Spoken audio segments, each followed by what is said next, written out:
Buenas noches, Samira. ¿Sí me escuchan? Ahora lo escucho. ¿Cómo se encuentra esta noche? Ya, muy buenas noches, Samira, y muy buenas noches a todas las personas que nos brindan la oportunidad de compartir el tema de hoy. Personalmente me encuentro muy contento y motivado de poder compartir con ustedes el tema que empezamos tratando la semana pasada, y como usted bien ha dicho, de alguna manera se entrelaza con el tema que hoy queremos abordar, que es el síndrome de eco o el síndrome del ecoísmo, que como habíamos mencionado la semana pasada es relativamente un síndrome nuevo, aunque cuando uno lee la literatura psicoanalítica e incluso la de tendencia conductista, se puede ir rastreando, digamos, algunos rasgos de la personalidad que son propios de las personas que desarrollan este síndrome de eco.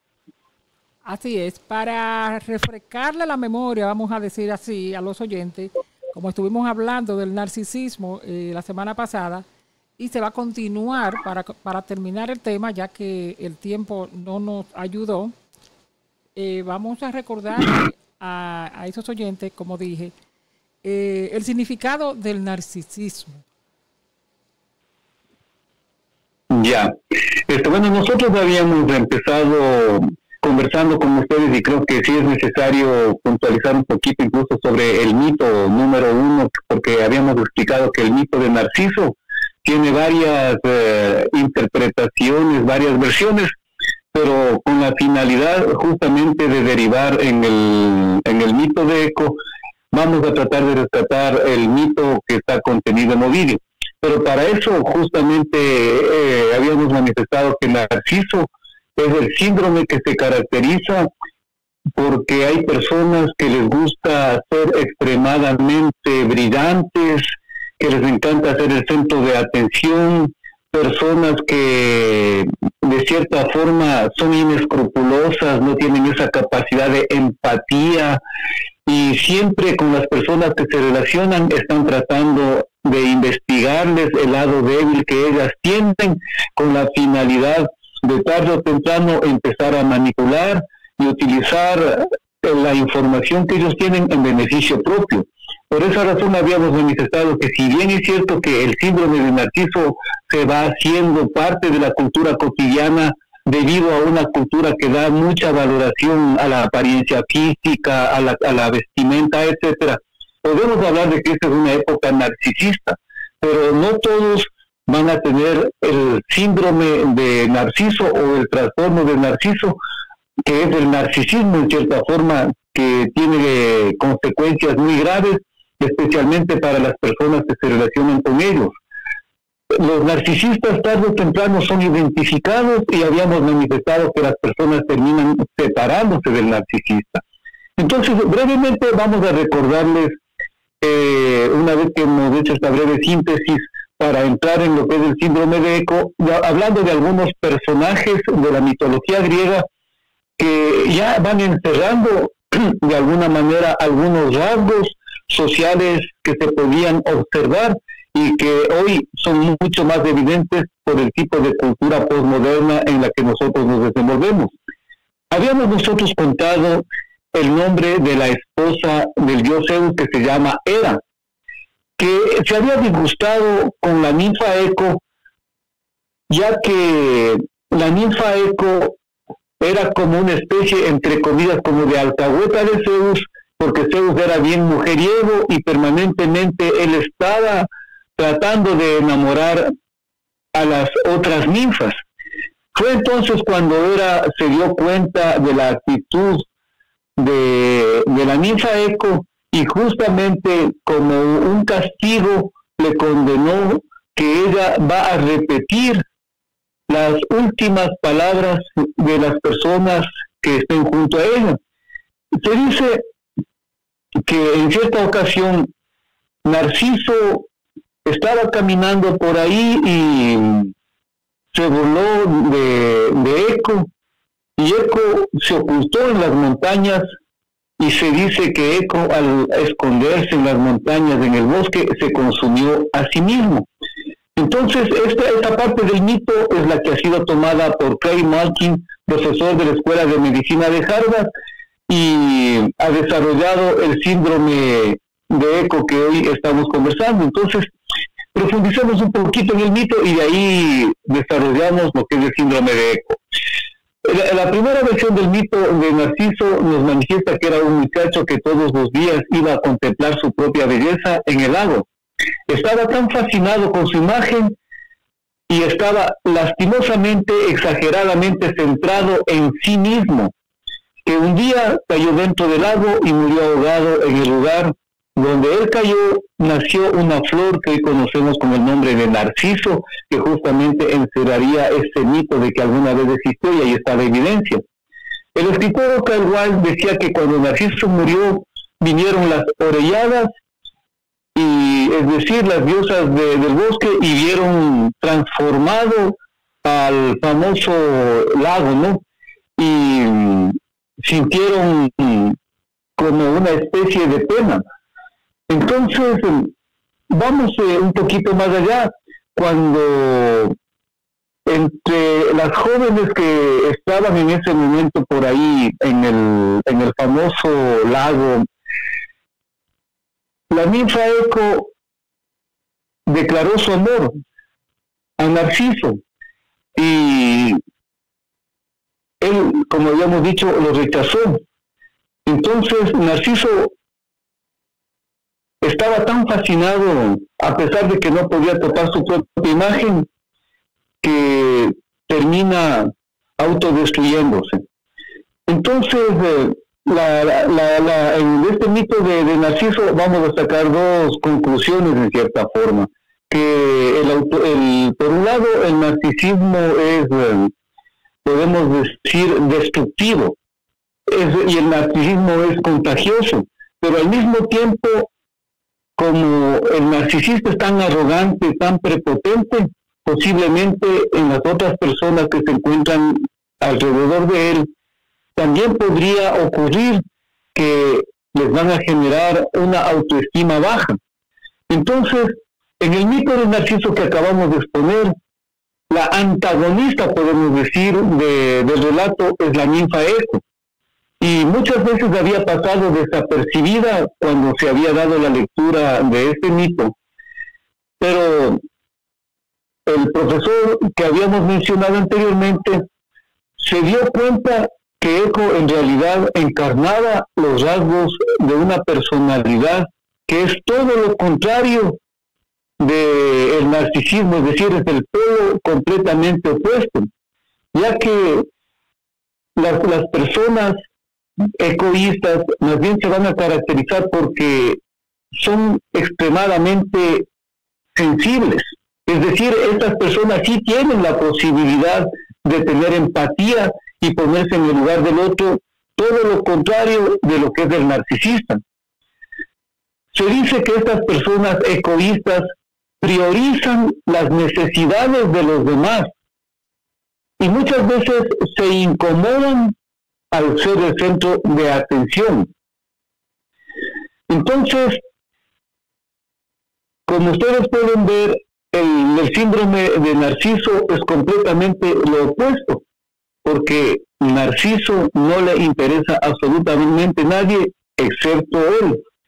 Entonces, entre las características más importantes que nosotros vamos a encontrar en el denominado síndrome de Eco es, primero, que la persona tiene una tendencia a tener miedo a sentirse especial.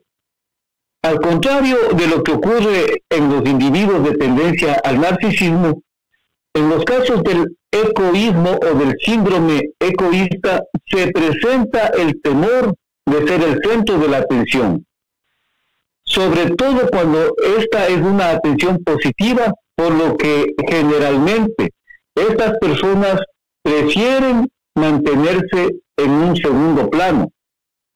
2. Nos encontramos que los egoístas tienen una extrema sensibilidad emocional, todo lo contrario del narciso, que generalmente es frío y calculador. En el egoísmo, al presentar una gran sensibilidad, se avergüenzan con mucha más facilidad en determinadas situaciones Y en este aspecto se ha planteado la idea de que el egoísmo podría ser un tipo de introversión defensiva. ¿Qué es la introversión?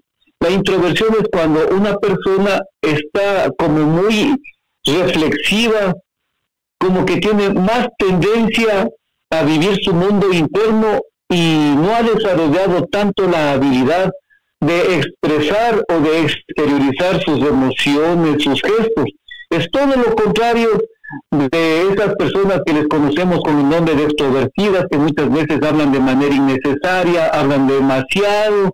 Las personas extrovertidas les gusta llamar la atención, etcétera, etcétera. Entonces, en este caso, nosotros nos encontramos con el otro lado completamente, que sería la introversión, sino que de una manera un poquito más hermética y defensiva.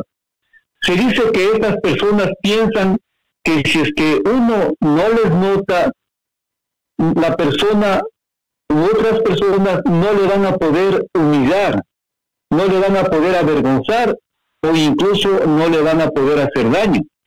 Por ejemplo, este tipo de conductas que yo acabo de mencionar, generalmente se encuentra, por ejemplo, y es observable cuando nosotros compartimos con personas en el aula escolar, en el aula universitaria, que son personas como que se encierran, se encogen en sí mismos, y muchas veces, a pesar de que tienen grandes conocimientos de determinada área, la maestra o el profesor, el catedrático hace alguna pregunta, ellos tienen el conocimiento, pero muchas veces por el temor a que puedan equivocarse, ellos no hablan, porque tienen ese temor exagerado a sentirse avergonzados. Tercero, estas personas tienen la tendencia a reprimir de manera exagerada las necesidades propias.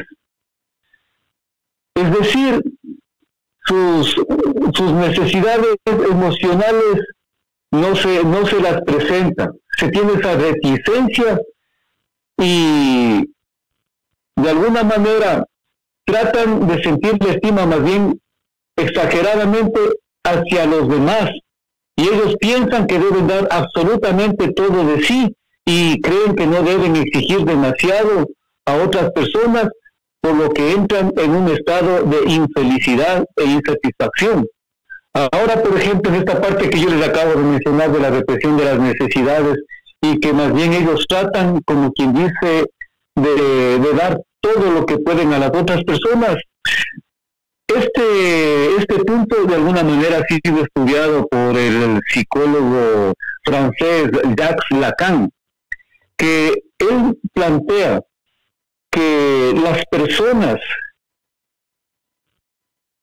no podemos generalizar, ¿no?, pero en muchas personas se ha logrado demostrar que el querer satisfacer exageradamente las necesidades de otros, entre comillas, sacrificándose uno, más bien sería justamente la muestra de una autoestima baja, y que en el momento en que aparentemente hacen una acción benévola, que aparentemente hacen una acción benéfica en beneficio de otros, en su inconsciente o en esa conducta, sin que ellos se den cuenta, lo que estarían buscando es más bien afirmar su personalidad en el momento en que las personas que han recibido el favor le digan, por ejemplo, gracias Jorge, gracias Estefanía, etcétera, etcétera, porque eso les refuerza la autoestima y les hace sentir realmente que son valiosos, porque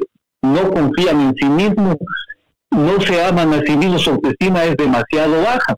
Entonces es eso lo que les lleva a ese estado.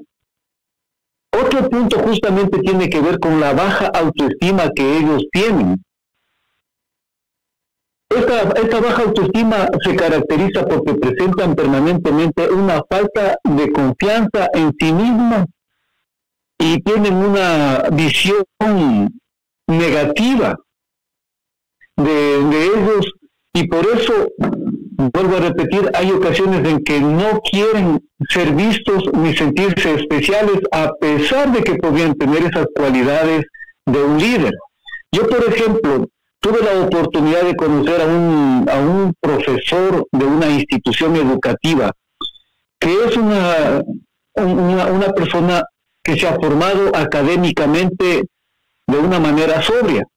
En Quito nosotros tenemos la Facultad Latinoamericana de Ciencias Sociales, la FLACSU, donde se estudian generalmente diplomados y maestrías. Este profesor que yo les estoy comentando había realizado una serie de diplomados y resulta que era de 3 personas que habían sido propuestas en la institución educativa donde él daba clases. Él había sido uno de los propuestos para que sea el rector del colegio, teniendo todas esas habilidades, esas capacidades e incluso este liderazgo que va siendo bloqueado. Todos querían que él sea el director por la honestidad, etcétera, etcétera, el rector de la institución, pero en cambio él hacía todo lo posible para que no sea elegido, y de hecho él, en vez de, como quien dice, potenciar su candidatura, terminó retirándose. Entonces es impresionante que, teniendo todas las cualidades de éticas, morales, académicas, esta persona, por esa baja autoestima, por esa falta de confianza en sí mismo y la visión negativa que tiene de sí mismo, él no asumió esa dignidad, por lo que incluso podría haber el riesgo de que bajo determinadas circunstancias estas personas egoístas podrían estancarse académicamente en el campo de la ciencia, de la política, etcétera, porque tienen temor a participar en público. Yo les había dicho que una de las cosas terribles que pasan en nuestra sociedad es que, más bien en el caso de los narcisistas, son los que no les importa muchas veces pisotear en cambio a las otras personas con tal de alcanzar sus objetivos y sus metas. Incluso se dice que la gran mayoría de políticos tienen ese narcisismo negativo. Y también tenemos la suerte en muchos casos de encontrarnos con políticos que tienen un narcisismo, llamemos, socializado, un narcisismo que comparten en realidad en beneficio de la comunidad.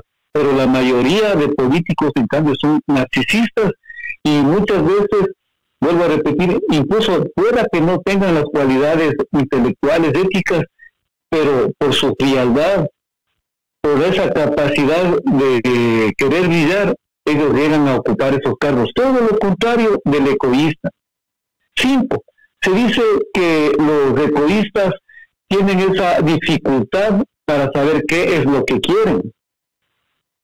Al sentir que deben estar para servir a las demás personas, al sentir que los demás se merecen más y ellos dejan en segundo plano, pueden generar una gran dependencia emocional en sus relaciones y pueden perder esa noción de integralidad de su yo. Es decir, a veces en vez de brillar con luz propia como deberían hacerlo, buscan ampararse, buscan apoyarse en otras personas, lo que lógicamente les lleva a que vayan perdiendo esas virtudes y no logran alcanzar el éxito que podrían haber alcanzado. Entonces, hasta ahí, Samira, no sé si tienen alguna pregunta, que estas serían las características fundamentales del síndrome de ECO. No sé si tienen hasta ahí alguna inquietud, alguna pregunta. Sí, podríamos decir, doctor, que esas personas que realmente representan una baja autoestima, cuando no se atreven a enfrentarse a una realidad que ellos realmente pueden conocer, ya como usted dijo, presentar algún proyecto o hablar en público sobre algo que realmente ellos saben, pero no lo hacen debido a su baja autoestima, ¿verdad? Entonces, claro, resulta que ellos no pueden con ese factor tan bajo de la personalidad. Ahora bien, aquellas personas que es lo contrario, que quieren sobresalir demasiado, sepan o no sepan, muchas veces no saben nada y quieren sobresalir ante los demás. Perfecto. Ya aquellas personas son, podríamos decir, creídos. Entonces, ahí tienen un alto ego. Esos son los que se creen, entonces, es con alto, vamos a decir, nosotros decimos, tiene complejo de superioridad. Perfecto. Es Esos serían los narcisistas. Y más bien justamente el examen que realiza Sigmund Freud, porque él es especialmente el que profundizó en el síndrome narcisista, ese aparente ego superior que ellos tienen, más bien representaría esa incapacidad de haberse aceptado y en el fondo en realidad es una autoestima baja y la que tiene el narcisista. Por eso mismo estamos hablando justamente de lo contrario, de que tratan de mostrar un complejo de superioridad, porque están compensando esas falencias, esas debilidades, pero ante la gente da la impresión en realidad de que ellos se quisieran demasiado, pero en realidad son personas que fracasaron en la capacidad de amar a sí mismo, fracasaron en esa capacidad de aceptarse tal y como son. Entonces buscan compensar esas falencias con ese tipo de conductas que vienen a ser, o sea, compensatorias en pocas palabras. Entonces el narcisista por eso mismo se convierte en una persona peligrosa, porque también al tener... perdóneme que le interrumpa, que ese tipo de personas sienten ese deseo en ese momento dado de ridiculizar al otro, hacerse sentir que ellos son más, que saben más que el otro y ridiculizan a la otra persona pensando que saben más. Entonces lo hacen en público. Ahí hay un problema. Exactamente. Ya, es que, verdad, discúlpeme, verdad, es que una de las características que no debemos olvidar y no podemos pasar por alto es que todos los narcisistas, absolutamente todos los narcisistas son envidiosos. Entonces, el narcisista, por ejemplo, supongamos yo en mi caso, que yo me creo el excelente psicólogo, ¿no? Yo no puedo aceptar que otra persona, que otro profesional de la psicología tenga mejores conocimientos, que tenga una mejor formación. Entonces, yo en ese momento me siento menos que el psicólogo que tiene mejores conocimientos, y yo le envidio, yo le estoy envidiando, pero trato de disimular, pero trato de manera, llamémoslo así, un poco bajo la sombra, de una forma subrepticia, como se diría, de hacerle sentir mal. Pero una de las características... Entonces tienen también la particularidad de, aparte de ridiculizarlo delante del público, de ponerle sobrenombres a las personas. Tú no puedes saber más que yo. Yeah. Vamos a suponer que le diga Cacuemaco, tú nunca has ido a una universidad como yo fui. O sea, son ejemplos que pueden poner también. Perfecto, sí. Excelente. O sea, es que justamente como es envidioso, ¿no? Pero lo terrible para el narcisista es que la gente con el tiempo se va dando cuenta de cómo son ellos. Porque dicen, por ejemplo, si te has dado cuenta que el cuerpo es un poquito envidioso, si te has dado cuenta, entonces la gente empieza a percibirles como personas un poco peligrosas y empiezan a alejarse de ellos. Así. Justamente esa es una de las características que están contenidas en el mito, ¿no? Pero, de que el narciso... Pero doctor, usted sabe que yo pienso que no tanto es envidia. Yo creo, digo, usted sabe ¿Ya por qué? El asunto, sino ya es una opinión personal mía, que porque me he topado con cierto tipo de personas con esa conducta, pero me parece que ese deseo de sobresalir es más de ridiculizar al otro, porque cuando se ponen a ponerle sobrenombres, a llamarlo de otra manera, y entonces son personas que están en un grupo y no pueden permanecer en ese grupo porque el grupo no acepta ese tipo de personas, porque en resumida cuenta se tornan pedantes, porque se sienten que son superiores a los demás. Entonces el grupo no los acepta. El grupo lo que quiere es sacar a esa persona de ese grupo porque no quiere, no pueden compartir, no pueden estar juntos. Entonces esa persona también quiere decir que es narcisista, ¿no? O sea, justamente lo que nosotros estamos tratando de explicar es que el narcisista es frío.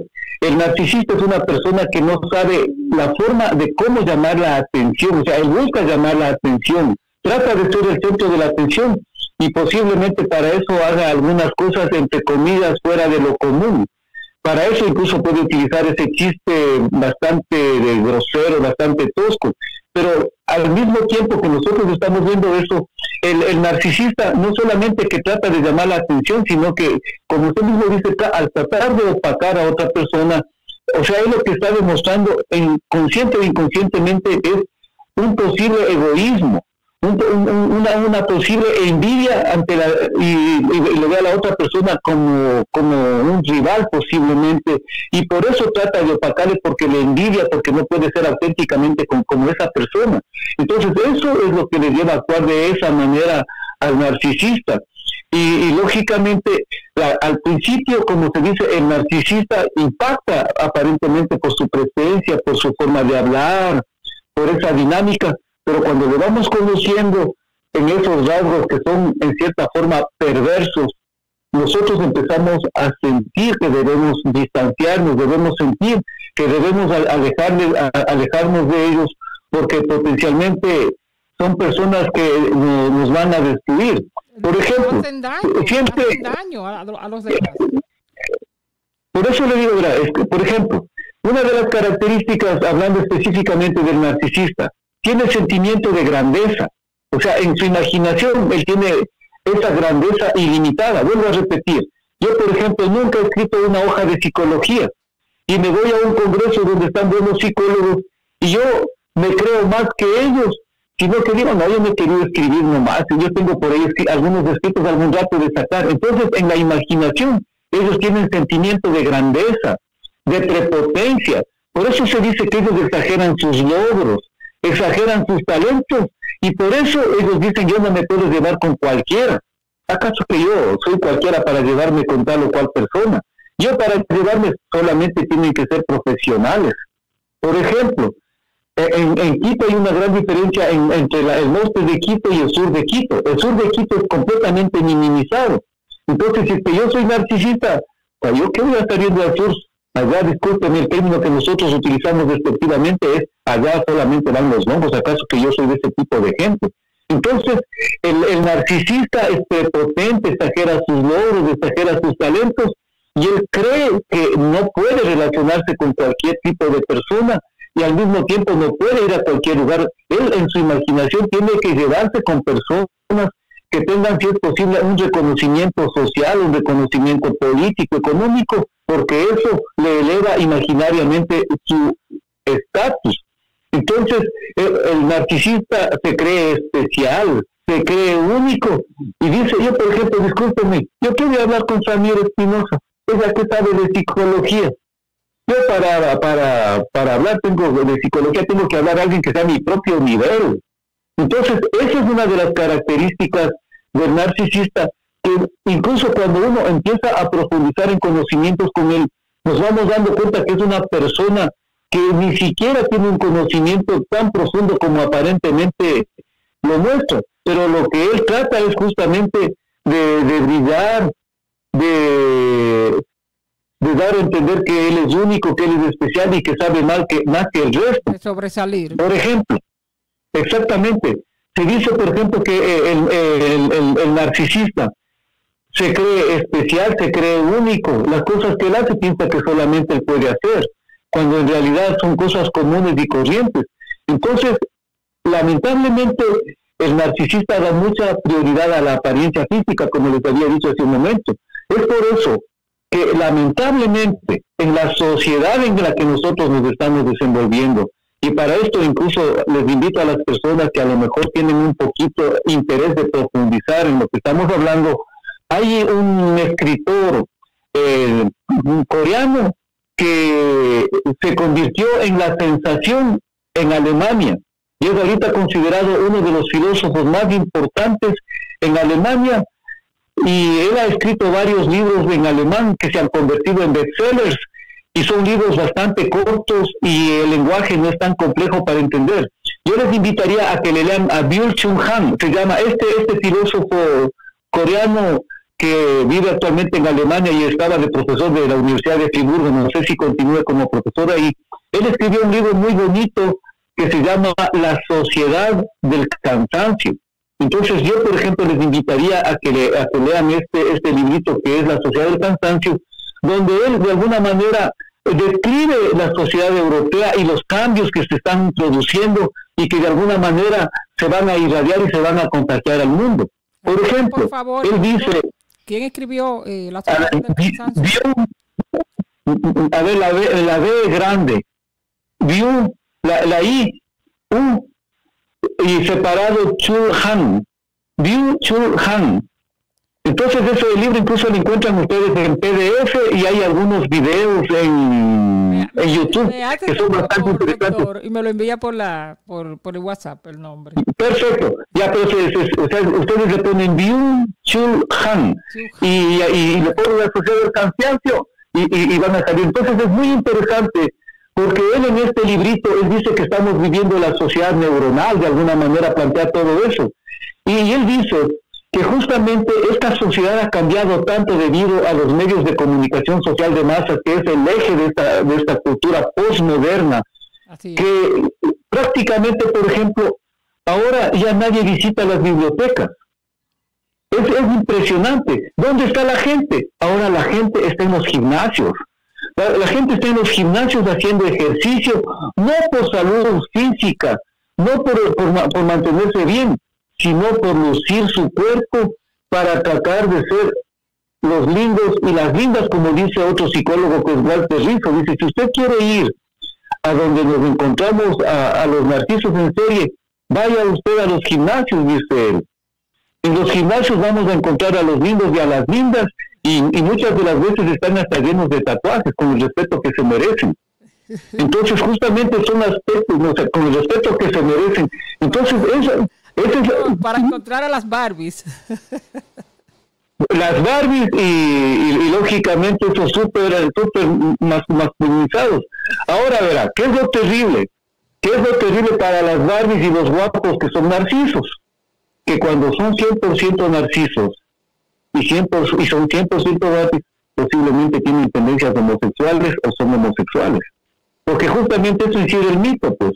O sea, en el momento en que yo me estoy mirando en las aguas del lago, estoy viendo la belleza de mi imagen, o sea, estoy enamorado incluso hasta de mis propios genitales, y posiblemente por eso es que incluso no me atrae la ninfa Eco, pues.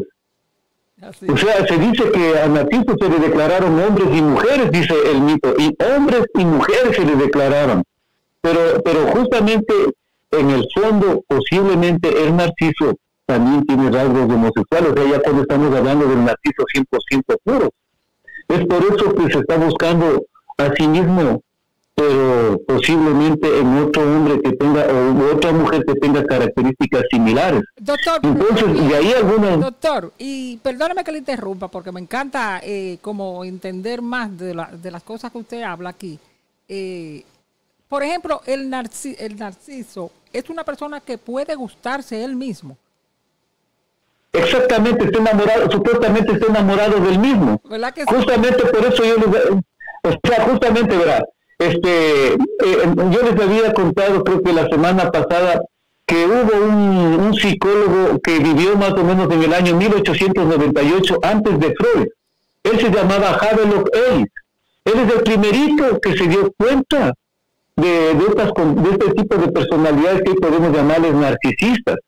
Entonces, para este autor, el narciso tiene un nivel de autoerotismo que incluso Havelock Ellis, él dice, el narcisista está acariciando su cuerpo. Incluso, o sea, él no quiere compartir con nadie, por eso me disculpan, posiblemente hasta se está masturbando. O sea, la masturbación puede ser, la masturbación puede ser un proceso normal, natural y necesario en la adolescencia, como un proceso de tránsito, incluso a tener la posibilidad de tener relaciones con personas del sexo opuesto o con el del mismo sexo por último, pero en el caso si una persona se gusta a sí misma, yo pienso que si una persona se gusta a sí misma, me estoy mirando tanto en el espejo, me gusta como mujer, entonces termina gustándome una mujer también. Eso es que ese es el extremo, ese es el caso extremo, ¿no es cierto? O sea, ya cuando hablamos del 100% narciso, es por eso que, por ejemplo, cuando nosotros en los manuales de clasificación internacional, por ejemplo, en el DSM-5, que es el que estamos utilizando actualmente, que viene de la Asociación de Psiquiatras de los Estados Unidos, nos da 9 puntos para definir lo que es un narcisista.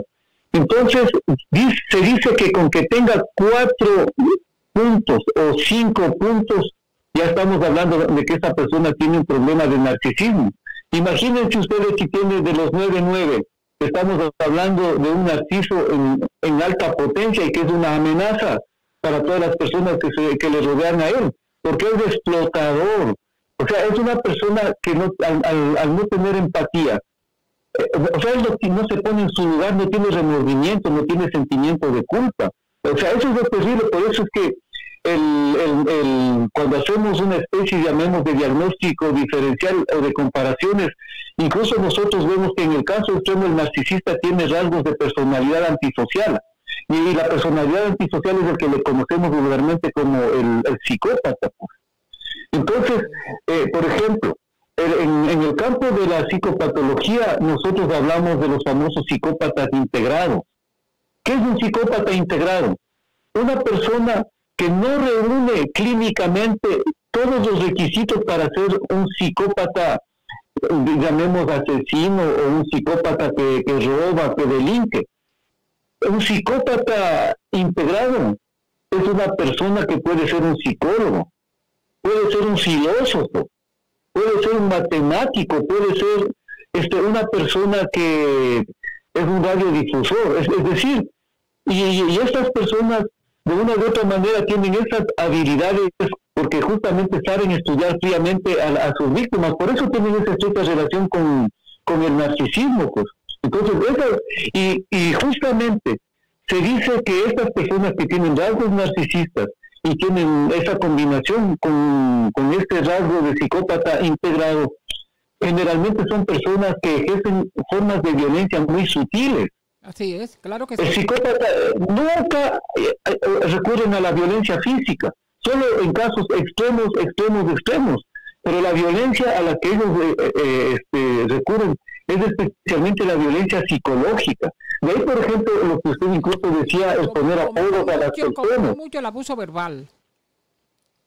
Exactamente, entonces, y ustedes recuerden que justamente la violencia para nosotros los psicólogos empieza por la palabra. La violencia de la palabra es la antesala de la violencia física, de la violencia sexual. Así entonces, y me gustaría que usted corte ahí para agarrar ese tema, para invitarlo el martes. En la sesión Estamos Contigo, donde nosotros tratamos sobre la violencia, y ese es un tema que realmente tocamos mucho, el abuso verbal. Y sería muy bueno hablar con usted sobre ese tema. Tenemos un minuto, doctor. Usted sabe que me encanta mucho esta sesión y quisiera seguir con usted, pero lamentablemente ya tengo que entregar esta sesión para comenzar con la de deporte. Un minuto para terminar, por favor. No sé si usted quiere continuar con el tema el próximo mes, perdón, la próxima semana. Sí. Bueno, me parece que lo fundamental es que la gente comprenda que... Sí, fue bastante explícito y de verdad yo comprendí bastante. Un minuto para ya concluir con la sesión, por favor. Adelante. Lo importante del mito, me parece que es importante rescatar la figura de Eco, que Eco es todo lo contrario de Narciso, y que en realidad Eco, incluso las personas que tienen estos síndromes, podrían ser incluso personas realmente capaces, personas que realmente tienen esa habilidad para tener conocimiento, etcétera. Pero al tener esa baja autoestima, tener esa especie como de retraimiento social, se pierden todas sus capacidades, sus habilidades, y tienen tendencia a estancarse. Entonces, si nosotros nos damos cuenta que siendo unas personas con grandes cualidades no despegamos, creo que es importante que busquemos la orientación de un profesional de la salud mental para que nos ayude, no a ser narcisistas, pero sí a recuperar ese narcisismo primario que es la base de la autoestima. Entonces esperemos que comprendamos este pequeño mensaje, este pequeño aporte, y que le sirva en su vida cotidiana para identificarse o ayudar a identificar a las personas que les rodean, justamente con la finalidad de aprender a vivir en armonía. Y si es que tenemos un narcisismo primario, que es la base del amor propio, lo pongamos al servicio desinteresado de la colectividad, de la sociedad. Eso sería mi querida Samira. Excelente, excelente, doctor, de verdad, porque nosotros estamos rodeados en el mundo de muchos narcisistas y no lo sabemos. Muchos sabemos y descubrimos de personas que decimos, parece un psicópata, pero no sabe que la realidad, lo que usted está diciendo, puede ser una gran verdad en cuanto a esa persona. Y si necesita ayuda, pues bueno, que este tipo de temas lo profundicen más y estudien más de ese tipo de personas que tienen esa personalidad tan inadecuada, que realmente los únicos que creen que están bien son ellos, no el que está alrededor de ellos. Bien, muchísimas gracias, doctor. Como siempre, un tema excelente que de verdad usted lo ha sabido desglosar como nadie. De verdad que sí. Será entonces hasta el próximo miércoles, donde tendremos, señores, otra vez la sesión hablando con el psicólogo, con el doctor. Y el día martes, usted me sugiere el día martes sí, para hablar sobre la violencia. Claro que sí. Perfecto. Miércoles tendremos, como siempre, hablando con el psicólogo. Y ya saben, ya lo estoy invitando para el martes para hablar de ese tema, que por eso lo paré, para traerlo al tema de la violencia doméstica de los martes, en la sesión que estamos contigo. Gracias, doctor, como siempre, por estar con usted. Será hasta la próxima semana. Lo tendré 2 veces en el programa. Muchísimas gracias. Ya, muchas gracias. Un gusto para mí. Hasta luego. Gracias a usted. Bien, señores, si ustedes no se vayan, manténganse ahí porque ya volvemos con deportes, aquí entre nos, luego de esta pausa.